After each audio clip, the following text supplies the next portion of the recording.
കൂട്ടുകാരി, നമ്മൾ ഇന്ന് പഠിക്കുന്നത് ഹെറോണിൻ്റെ ഫോർമുലയെക്കുറിച്ചാണ്.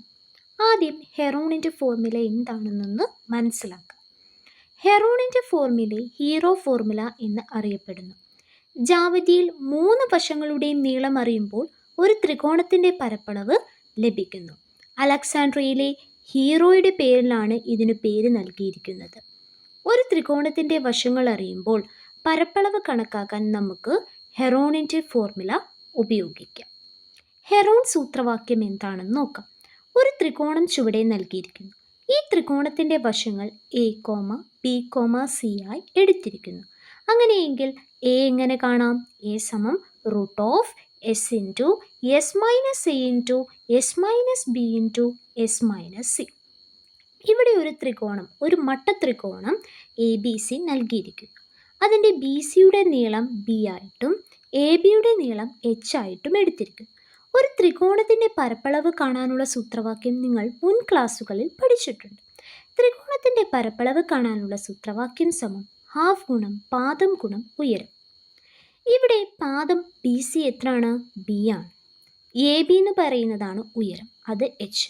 അങ്ങനെയെങ്കിൽ ത്രികോണത്തിൻ്റെ പരപ്പളവ് കാണാനുള്ള സൂത്രവാക്യം സമം half into B into H. ഇവിടെ ഒരു ത്രികോണം നൽകിയിരിക്കുന്നു. ത്രികോണത്തിൻ്റെ പാദവശങ്ങൾ മാത്രം തരികയാണ്, ഉയരം തരില്ല. എങ്ങനെ ഇതിൻ്റെ പരപ്പളവ് കണ്ടെത്താം? അതിനൊരു ത്രികോണം നൽകിയിരിക്കുന്നു. ത്രികോണത്തിൻ്റെ വശങ്ങൾ എ, ബി, സി ആണ്. എ എന്ന് പറയുന്നത് എ സമം root of S into S minus A into S minus B into S minus C. Heron സൂത്രവാക്യം എന്താണെന്ന് നോക്കാം.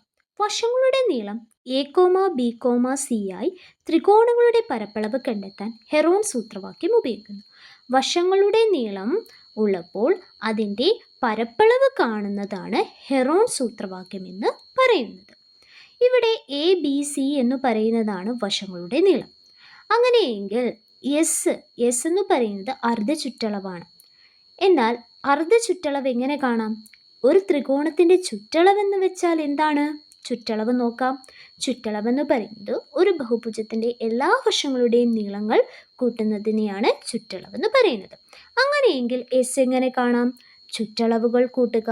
ഇവിടെ വശങ്ങൾ എ, ബി, സി ആണ്. ആ വശങ്ങൾ കൂട്ടി അതിൻ്റെ പകുതിയാണ്, ചുറ്റളവുകളുടെ പകുതിയാണ് എസ്. എസ് സമം A plus B plus C by 2. പരപ്പളവ് എ സമം root of S into S minus A into S minus B into S minus C. ത്രികോണത്തിൻ്റെ ചുറ്റളവ് കാണാം. ഒരു ത്രികോണം തന്നിരിക്കുന്നു. അതിൻ്റെ വശങ്ങൾ എ, ബി, സി.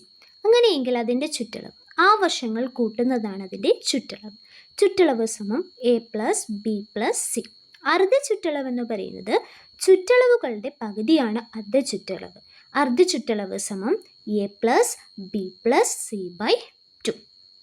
ഹെറോൺ സൂത്രവാക്യം ഉപയോഗിച്ച് ത്രികോണത്തിൻ്റെ പരപ്പളവ് കണ്ടെത്തുന്ന വിധം എങ്ങനെയാണെന്ന് നോക്കാം. സ്റ്റെപ്പ് 1, ആദ്യം എസ് കണ്ടെത്തുക. എസ് എന്ന് പറയുന്നത് ത്രികോണത്തിൻ്റെ അർദ്ധ ചുറ്റളവാണ്. സ്റ്റെപ്പ് 2, ത്രികോണത്തിൻ്റെ പരപ്പളവ് കണ്ടെത്തുക. എ സമം root of S into S minus A into S minus B into S minus C. അടുത്തതായി ഒരു സമഭുജ ത്രികോണം എന്നാൽ എന്താണെന്ന് നോക്കാം. 3 വശങ്ങളും 3 കോണുകളും തുല്യമായ ത്രികോണങ്ങളെ സമഭുജ ത്രികോണങ്ങൾ എന്നാണ് പറയുന്നത്. 3 വശങ്ങളും തുല്യമായിരിക്കണം, 3 കോണുകളും തുല്യമാണെങ്കിൽ അതിനെയാണ് സമഭുജ ത്രികോണങ്ങൾ എന്ന് പറയുന്നത്. ഒരു സമഭുജ ത്രികോണത്തിൻ്റെ പരപ്പളവ് കാണാനുള്ള സൂത്രവാക്യം സമം റൂട്ട് 3/4 എയുടെ വർഗമെടുക്കാം. എ എന്ന് പറയുന്നത് ഒരു ത്രികോണത്തിൻ്റെ ഒരു വശമായിരിക്കും. ഇനി നമ്മൾ ഇന്ന് പഠിച്ച സൂത്രവാക്യം ഹെറോൺ സൂത്രവാക്യത്തെക്കുറിച്ചാണ്. അപ്പോൾ പഠിച്ച ആശയം ഒന്നും കൂടി ഒന്ന് നോക്കാം.